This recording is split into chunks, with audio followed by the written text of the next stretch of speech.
All right, so Google just dropped something big for its Gemini AI, and we've got to talk about it. Because this isn't just, a simple version bump. This is Gemini 3.1 Pro, and it looks like it fundamentally changes how the AI, well, thinks, especially when things get really tough.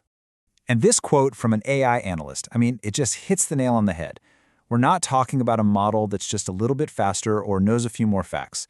Nope, this is about a structural shift in its ability to reason. And that word, reasoning, that's the key to this whole thing. We're going to keep coming back to that. So let's be super clear about what this means. Google isn't just like tuning up the engine here. It's more like they're suggesting Gemini 3.1 Pro has a whole new engine block. It's a new foundation, a real change in the core intelligence of the system itself. And Google's not being subtle about it either. They're telling us this model is built for those moments where a simple one-shot answer, well, it just isn't enough. You can think of it as the specialist they bring in for the really tough problems, right? The ones that need you to think through multiple steps and use some serious logic.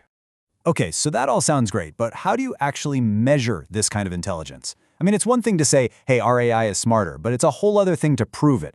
And you know what? Google brought the receipts. They've got some pretty stark numbers to back all this up. Now, this is where it gets really interesting. The test they're using to prove it, this isn't your standard memorization quiz.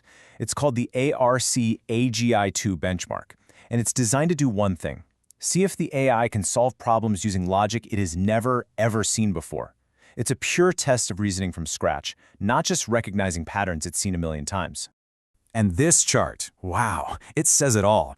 The old model, Gemini 3 Pro, got a respectable 31-ish%.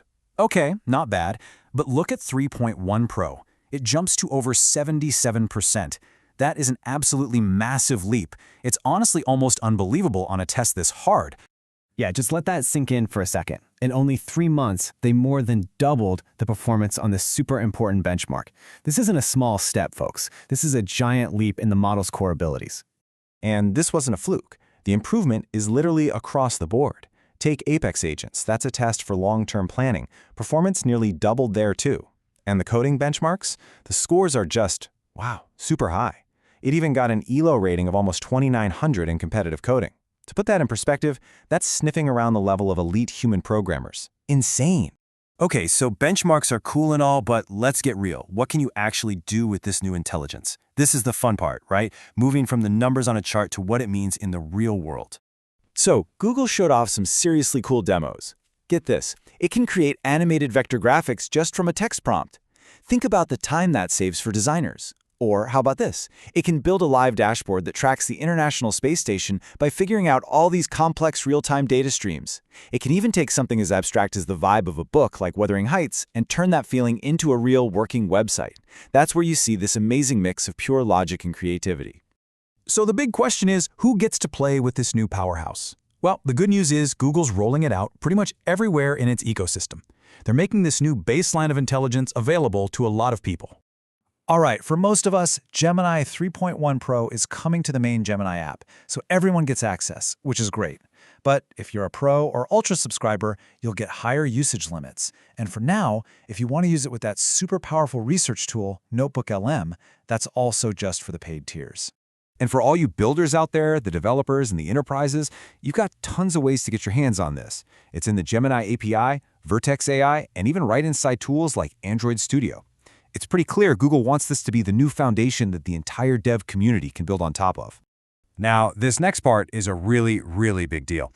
This isn't just about Google's products. There are reports that Apple is planning to use Gemini to power the next version of Siri. Just think about that. This huge leap in reasoning could be on every iPhone, in the pockets of hundreds of millions of people all over the world. That's a game changer. So, when you have a release this big, you have to ask, what's the bigger picture? Where does this fit in the grand scheme of AI development? First off, it's really important to remember Google is calling this a preview release. So what does that mean?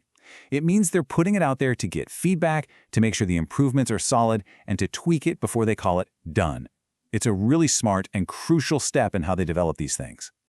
Of course, with more power, you've got to talk about safety. And Google is making a point to say that these new reasoning abilities are being rolled out with strong safety guardrails in place.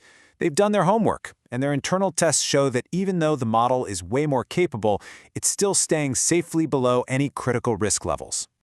Okay, now this is probably one of the coolest things to come out of this announcement. Google is using this phrase, agentic workflows. What the heck does that mean?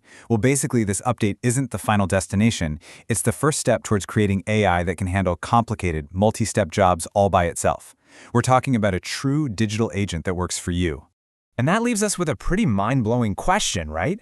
If this level of reasoning is now just the starting point, the new baseline, then what on earth will the next generation of AI agents be able to do? Seriously, just think about the possibilities.